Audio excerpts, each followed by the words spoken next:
Vivek, welcome. Thank you very much for being here. Please introduce yourself to the BIS Connect parents. Hi Bindu, and hey parents. This is Vivek here, Vivek Subramanian. I'm 3 years old to BIS.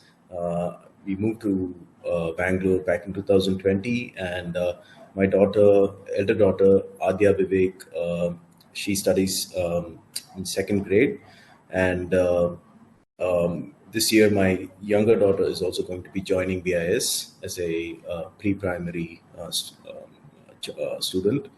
So yeah, that's me in a nutshell. Yeah. How cute. Two little ones. Challenging times, but cute times. Yeah. Tell us a little bit about your childhood.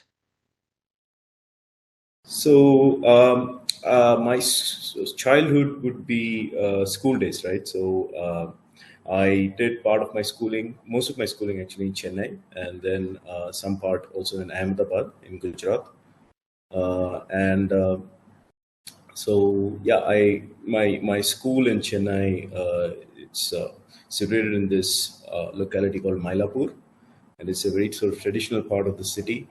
It's a bit like the Malleshwaram of Bangalore, I think, and yeah, it's there's a beautiful temple there, and I remember sort of the all the nice shops and the vegetable and the fruit marketplaces that used to be there. And my mom, by the way, is a retired physics and maths teacher.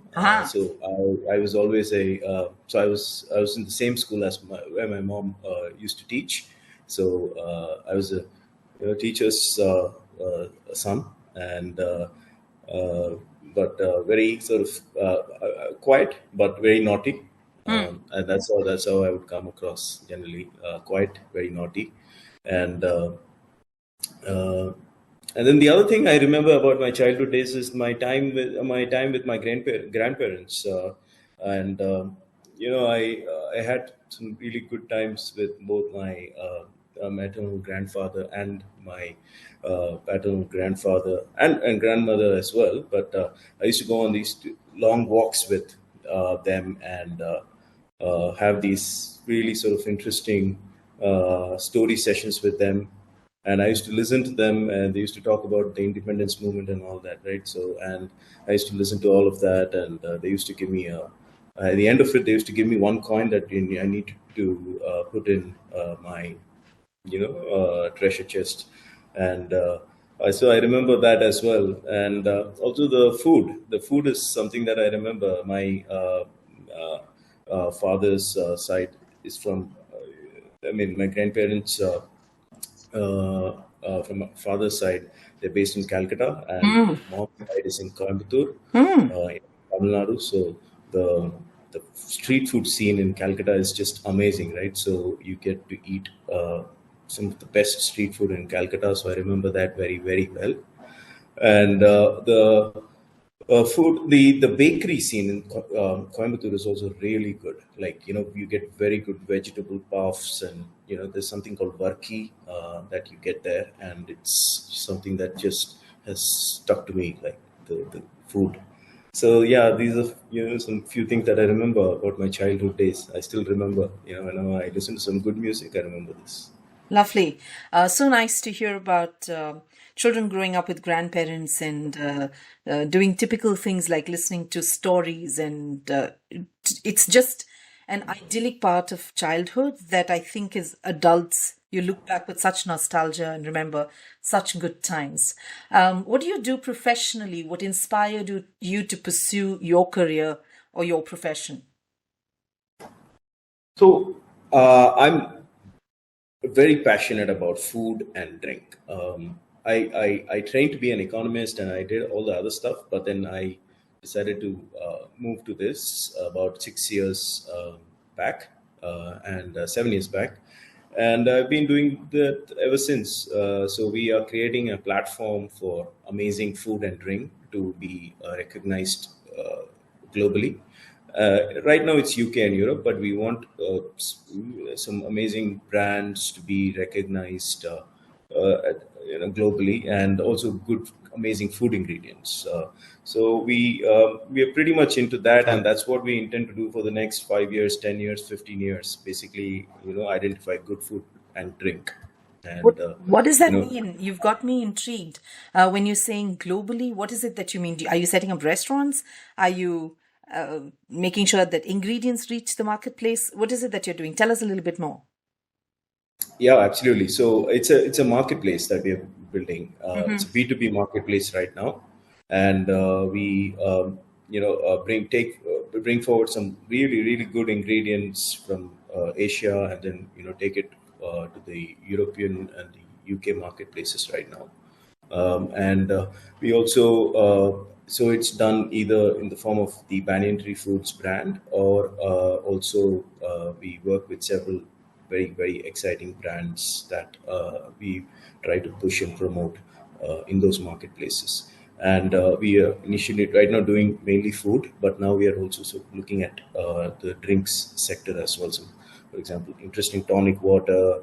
We're coming across some very interesting beer, right? So we're very open to understanding different different concepts in the food and drink space and try to push there.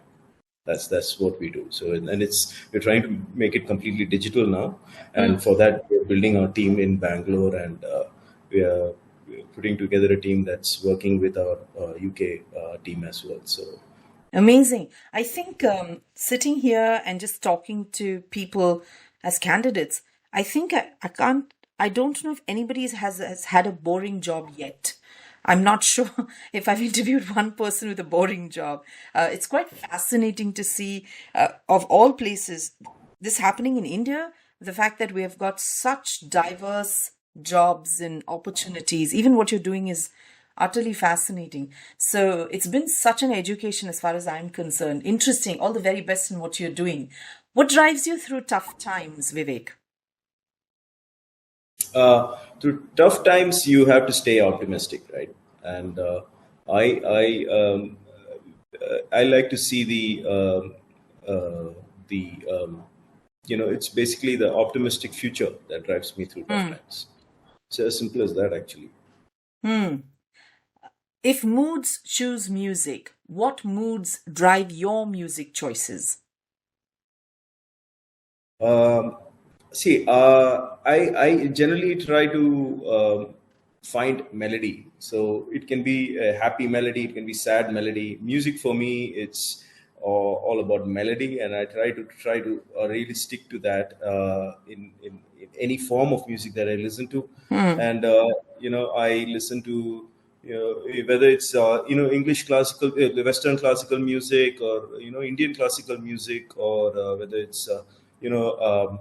Uh, soft rock, or just simple pop or electronic music. I generally try to stick to melody, and melody, I would say, relates to the general way we observe the environment around us, and that's a sort of state of mind, and it can be a happy state of mind, a sad state of mind, a sort of more sort of thoughtful, view, or thoughtful view about things. But in general, I connect well with melody. That's an interesting answer. So, the melody of things. I like the way you wrap that up by talking about nature. Interesting. It's an interesting and introspective way of looking at music. What do you think is unique about the cultural fabric of Bangalore? So Bangalore is an easygoing city, and it's part of its culture. I feel, like I do this random experiment, and where I put on my right indicator and go straight, right, and many times I've seen that in Chennai when I do that, I'm going to get a mouthful, like really, people get pissed off, right? But in Bangalore, it's more sort of people are relaxed about things. It's a I feel that's something that straight away I could sort of I could feel, and it's a very sort of open, it's very welcoming as a city. It's very welcoming because you know, I've hardly seen a place where, people speak so many different languages, right? I in fact sometimes get confused, like, so and but Bangalore is a bit like that. It's very welcoming and very very open, and that's why it's chosen by so many. And so that's the I feel that's the this big part of Bangalore, like the Yeah. Bangalore culture. I think you've caught the spirit of Bangalore very well. We have a saying here that says, Swalpa adjust Madi. It means, please adjust a little bit, which is why we accommodate in many, many ways, including your right indicator. So it's all part of the Swalpa adjust Madi Yeah, culture, right? If you find, sometimes it doesn't work out for us because if we find a pothole, instead of having, a march about it, we'll probably either go take a right or take a left around the pothole. Doesn't help us in some ways, but it's a nice place to be at because most people are in the Swalpa just muddy yeah, culture. Cultural aspect of it, which means I think the everydayness of life, and like you were saying, the accommodating and being welcoming and open and speaking multiple languages is all part of that uh, perspective. Because if you don't know Kannada, then we will try and speak Hindi or Tamil or some other yeah. language. We may not know it very well, but we will swalpa just muddy with your lack of Kannada knowledge. So that's what makes, I think, as a proud Bangalorean, a very different fabric to our culture. If you could have a conversation with any historical figure, who would it be and why? Historical figure. I would go with Stanley Kubrick, sort of movie maker, film The director. director? Yes, okay. Yeah, Stanley Kubrick, and the one who made Shining, Full Mm. Metal Jacket, and I'll also maybe choose Keith Floyd. Keith Floyd is a television personality, and a bit like the Sanjeev Kapoor of today's times, right? But it's a very very very bubbly, very adventurous, and very bubbly as personality, and I something that I really admire. I love watching all his all his shows. He goes to different places, tries different types of food, and it's something that and tries to build an interesting story around it. So I love that, and yeah, Stanley Kubrick. I love the way he makes his movies, and it's like it's something that's kind of an immersive experience. Like when you watch his movies, it's the background color, the way he gets into the psyche of the character, the way he holds the camera, it's so steady, right? So like it's not shaky, so you really really go into the moment, like to understand what's going on. So I would love to have several questions around how he chose his art, and how he learned his skill, and something. So yeah, so that's what maybe speak to love to Great. speak. Nice. What have you learned from success and what have you learned from failure? So it's a state of mind, really. There is no a big success can lead you to your biggest failure, and Mm, and a failure could actually lead you to to uh, to sort of organizing yourself in a way where you uh, prepare yourself for success. So, and it's really it's really a state of mind, and I think it's very relative. It's not very it's not something that I take uh, too seriously. So whether it's success or whether it's failure, because at the end of the day, when you're a child, you kind of take these things to a bit more seriously, right? If it's right. failure or success, but over time you realize it's sort of you know a, you're looking at a much bigger project, and success failure is pretty much nothing in the bigger scheme of things. You said you've been here for 3 years. What about BIS is inspirational? See, BIS is a school where I feel it's a there's a philosophy, Hmm. and there is a philosophy of learning, and there is a philosophy, and but it's just that we just need to organize ourselves better. That's all. And I've seen other schools which come across as very serious, very methodical, and very. I mean, it's good to be methodical, but in a way, it's a school, right? So you also want it to be more sort of expressive, Hmm. and you want it to be also vibrant. You want it to be sort of giving the space for children to observe, like to learn. Learning is part of observation. So and I feel there, BIS kind of has a really interesting thing by saying a caring, connected community. Hmm. So I it really connected with me in a big, big way, because you see, most of us work to be part of a community. Today, what is a world with where people are indifferent to each other? Hmm. A world is where you have to be connected, where you make friends. It's okay, you shout at each other and all that, but there's no world, that's there, where you have indifference everywhere. And I feel BI is that way. When you build a strong community, you celebrate each other's success, and you create a non-competitive learning environment. And you sort of, it's about all the 600, 650 kids who are there, and all of them celebrating for each other in their, in their chosen field. And that's very defining to me. And when I did the school tour, I thought it was very noisy school.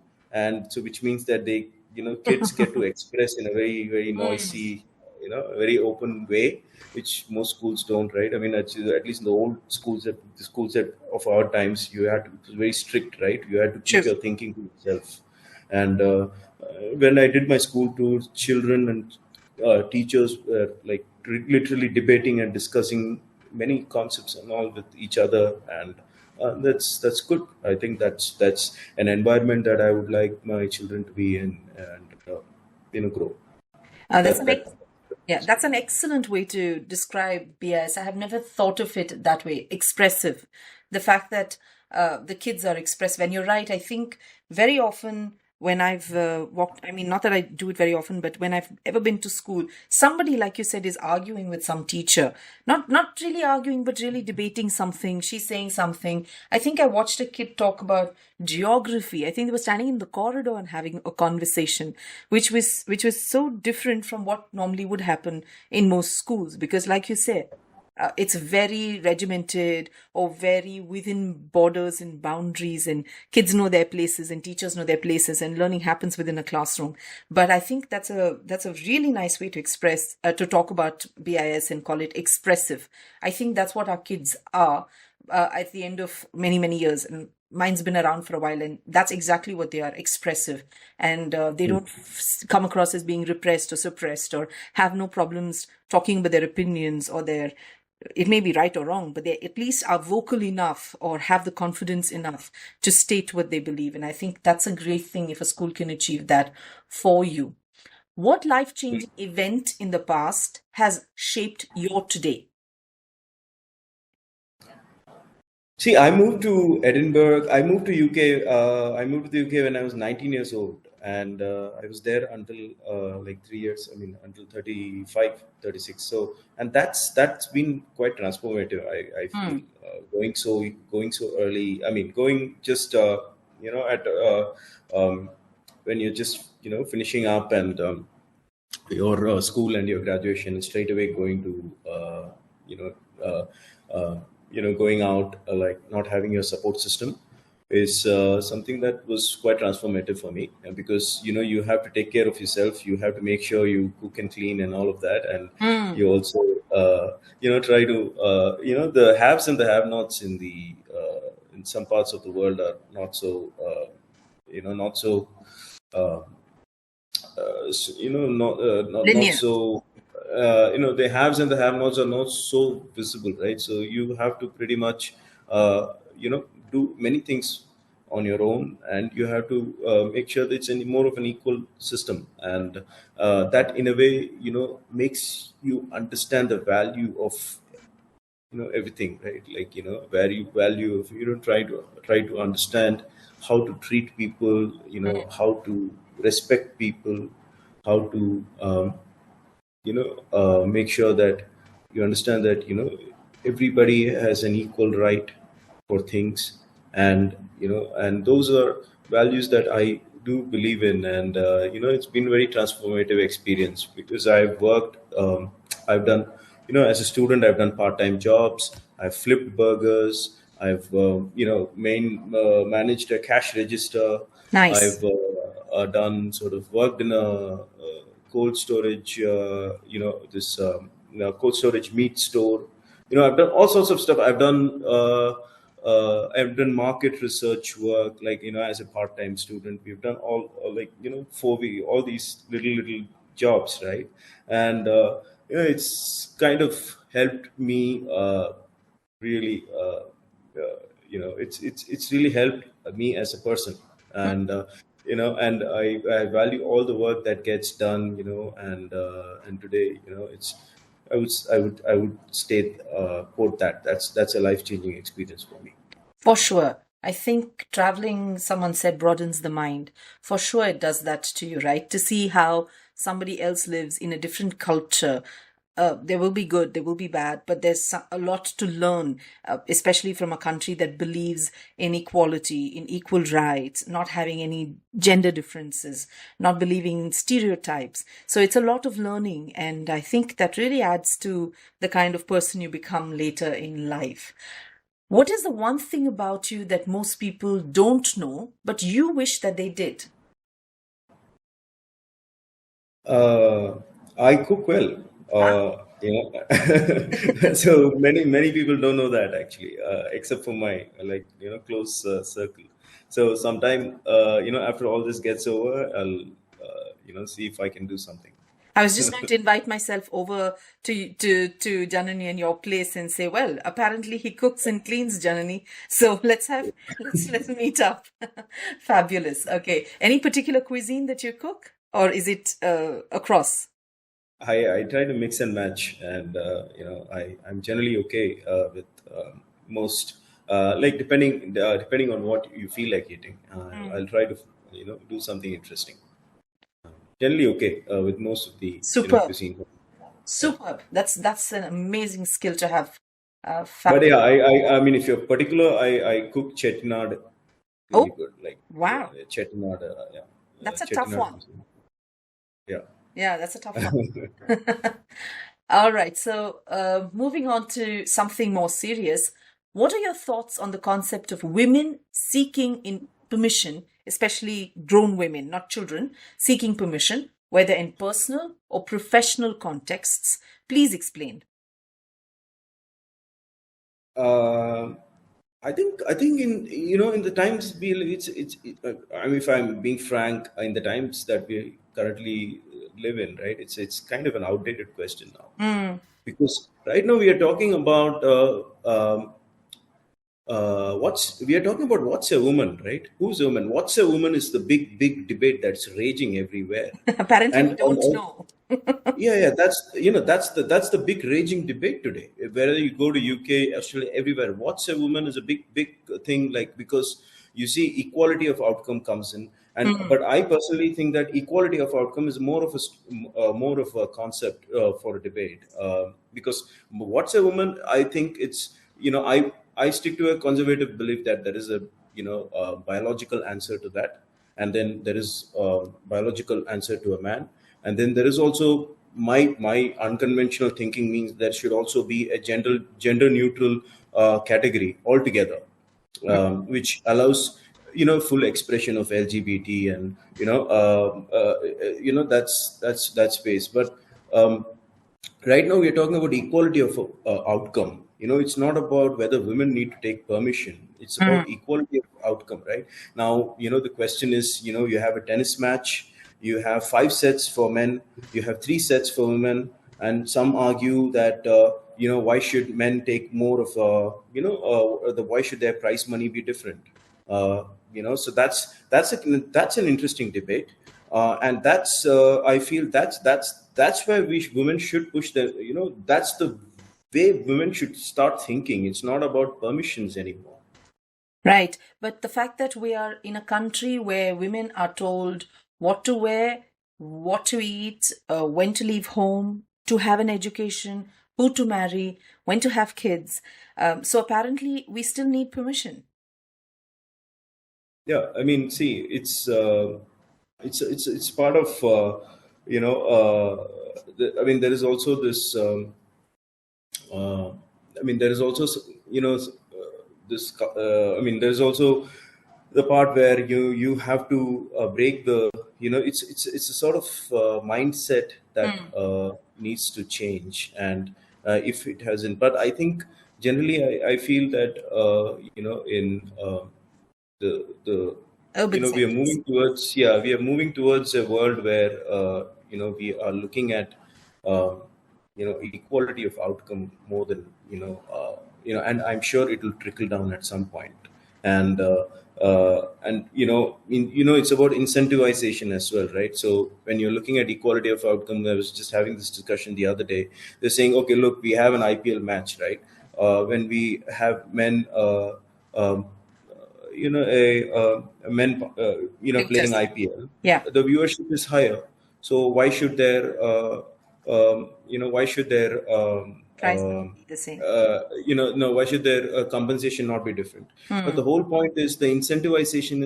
The incentive structure could be made more equal, right? That's where it can be unconventional. Say, for example, you have a bilateral series between two countries, right?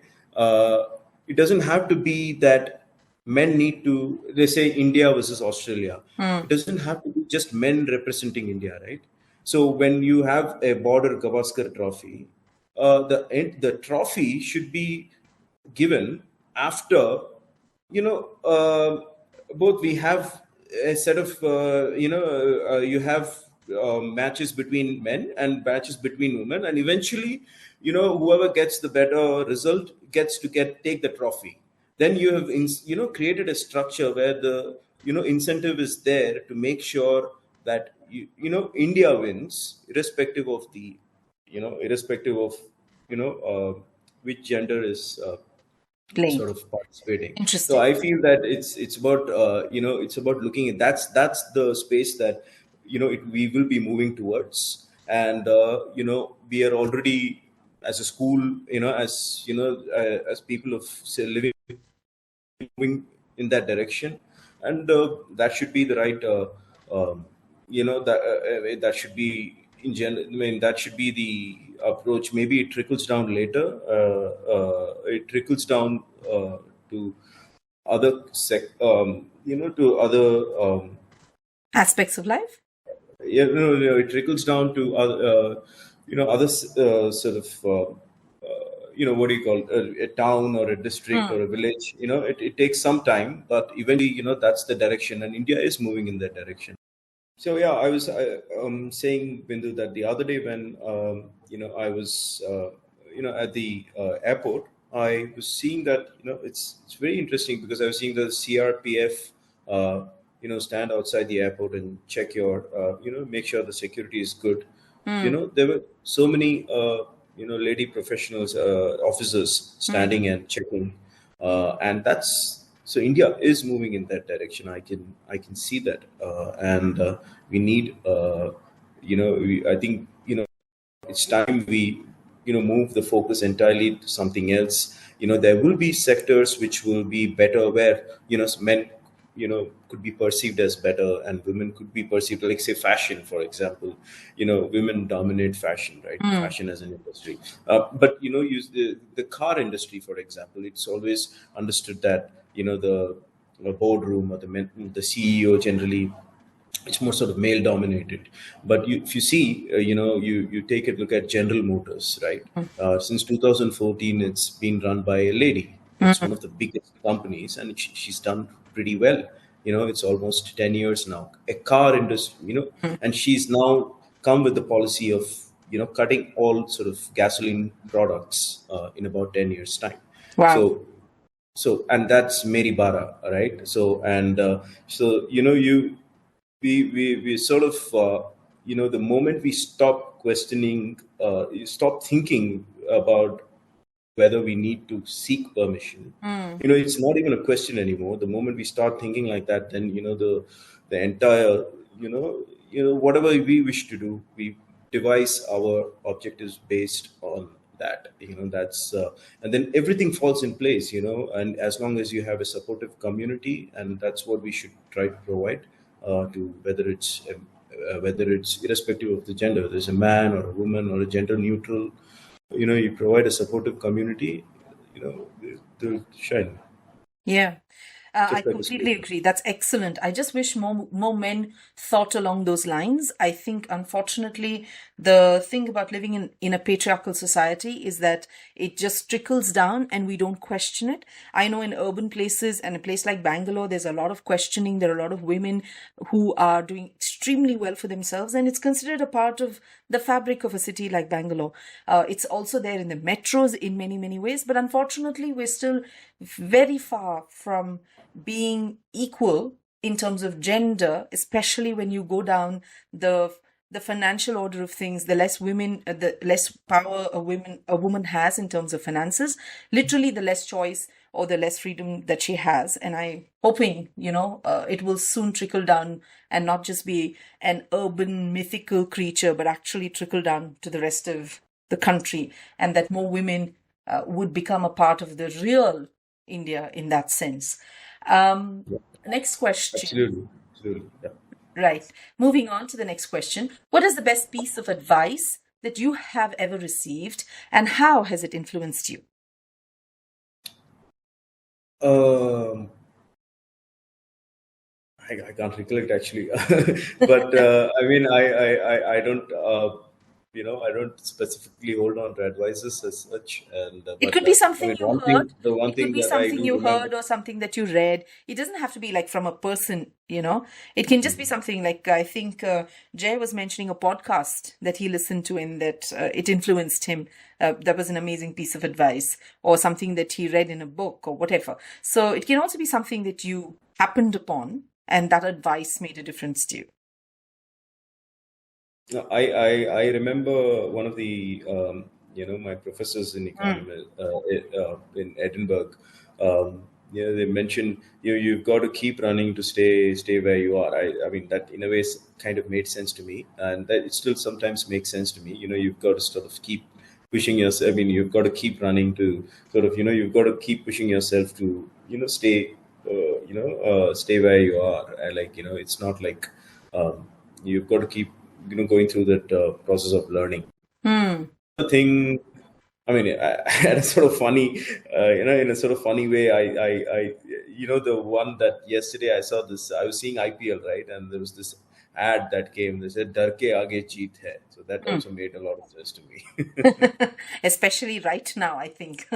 Yeah, yeah, exactly. Uh, is there a particular book or movie that had a significant impact on your life? uh, Movie. Not particularly. I don't. It's not, I've not let. I've generally not been influenced by um, any movie or a book.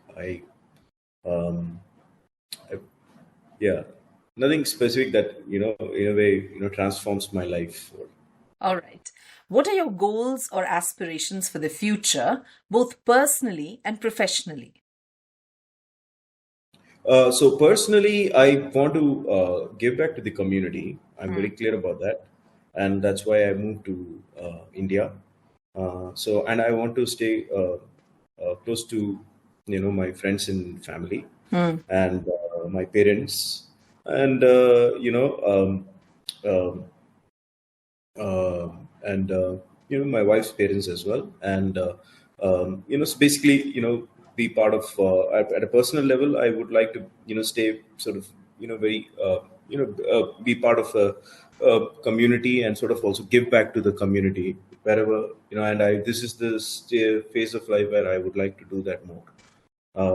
And then professionally, I want to make my the platform we are building to really bring very exciting, unique ingredients and products, and really try our best to push it, across the globe. And that's we will try to put a team, as an employee cooperative, and try to do, those who again are passionate about, about food, about drink, and about, trying to bring forward some very interesting products. They should, so want to, you're looking to build a team that has a common philosophy, and then eventually take these products outside India. Very interesting. Very nice. In most problematic situations, would you make your decisions and find solutions based on black, white, or gray areas? So, see, this is an interesting question because it depends on your value system. Right. See, you have to have a value system. That's value system will eventually make you understand what's the right thing to do and what's not the. And so you have to, and you will never have full information. So it will never be where you will, have everything like, everything, before you, and then you know, I, we, you in some cases you'll only have 50% information. In some cases you'll have 70% information. Some cases you might have to just completely go with an assumption. But you have to go back to the real value system that you hold and see, what's the right thing here, and then eventually make that choice, to push one, because you can't have things. You have to be able to discriminate the Right. right and wrong, and that will be based on your value system. That's an excellent answer. Superbly well done. Have you done any voluntary work? And what was your reason for volunteering? So I have two small kids, so I have to be. If I was to be honest, I have not done much of proper, solid voluntary work. When I have two small kids, so I want, this is the phase I want to sort of use to do more of that. Where I try to where I try to create a difference is, I support my parents. My parents do some voluntary work in the education space, Nice. and I try to support them as best as possible. And then I also try to, support any cause that I genuinely, that I genuinely believe in, and majorly it's to do with, health and education at this point.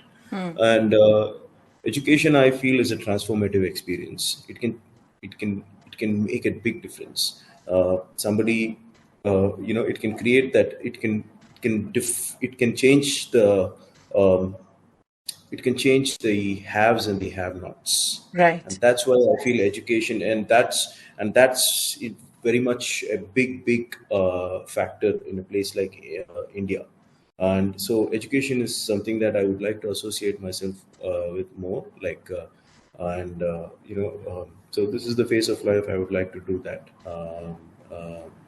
Try to um take some time out and, see if I could, bring some value. Right. Last two questions. Are there any hobbies or interests that you're passionate about? Uh, so travel, absolutely. I love traveling. I love to explore different places, different culture, food, everything, the weather. So travel, that I absolutely will choose. And what else? What was the question? Sorry, can you Yeah. just ask that? Are there any hobbies or interests that you're passionate about? Yeah, music. I mean, um, I I learned guitar, and then I forgot in the middle, and I mean, I didn't practice it much, and now I'm learning again. I'm learning Nice, very guitar, good. and I'm learning to play guitar, and then yeah. So that's I think I love. I think generally I would love to watch a documentary and try to understand different points of views as well, and that's something that I also that's again something that I enjoy doing. That's an unusual one. My family thinks I'm quite mad to watch documentaries and relax watching documentaries. I think my husband thinks it's work to to be watching a documentary, so he can't quite understand. So nice to know someone else who likes to watch a documentary to relax. Apparently, they are oxymorons. You can't relax while watching a documentary. So Yeah, nice to know that someone else is equally mad to relax watching documentaries. Um, Last question. yeah, What do you and do? history as well. I just Ah, forgot. okay. History. You're a Yeah, I history buff. love history as well. Yeah. Okay. So the travel and the history, that makes sense. Last question. What do you like to do for fun? For fun, go out with my friends, like and it's something that I absolutely enjoy doing. I go out with my friends to eat a nice biryani, Hmm. or have a few drinks. Go to the local pub and try some nice food, and so absolutely, that's something that I enjoy. Hanging out with my friends. Very nice. Before we wrap up, Vivek, if you can just take a few seconds to talk to the BIS parents and tell them what you think at this point in time. No, I think we have come so far, so we are almost there, and I believe we can move ahead as a school, Hmm. and we can bring back the stability, and we can absolutely come together as one single happy community, and our focus should be on that. And I want to thank you all for this opportunity, and thank you, Bindu, for this opportunity again. I mean, and it's been good to connect with you at a personal level, and I hope to you know get to know many of you over the years to come. Thank you. Great. Thank you so much for your time, Vivek. Thank you for letting us have a little peep into your life and to try and find out who the person is behind the candidate. All the very best for all your ventures, especially all the very best for your elections. I hope that you get on the board, you do some cleanup, and that we're all back on track again. So all the very best, and thank you once again.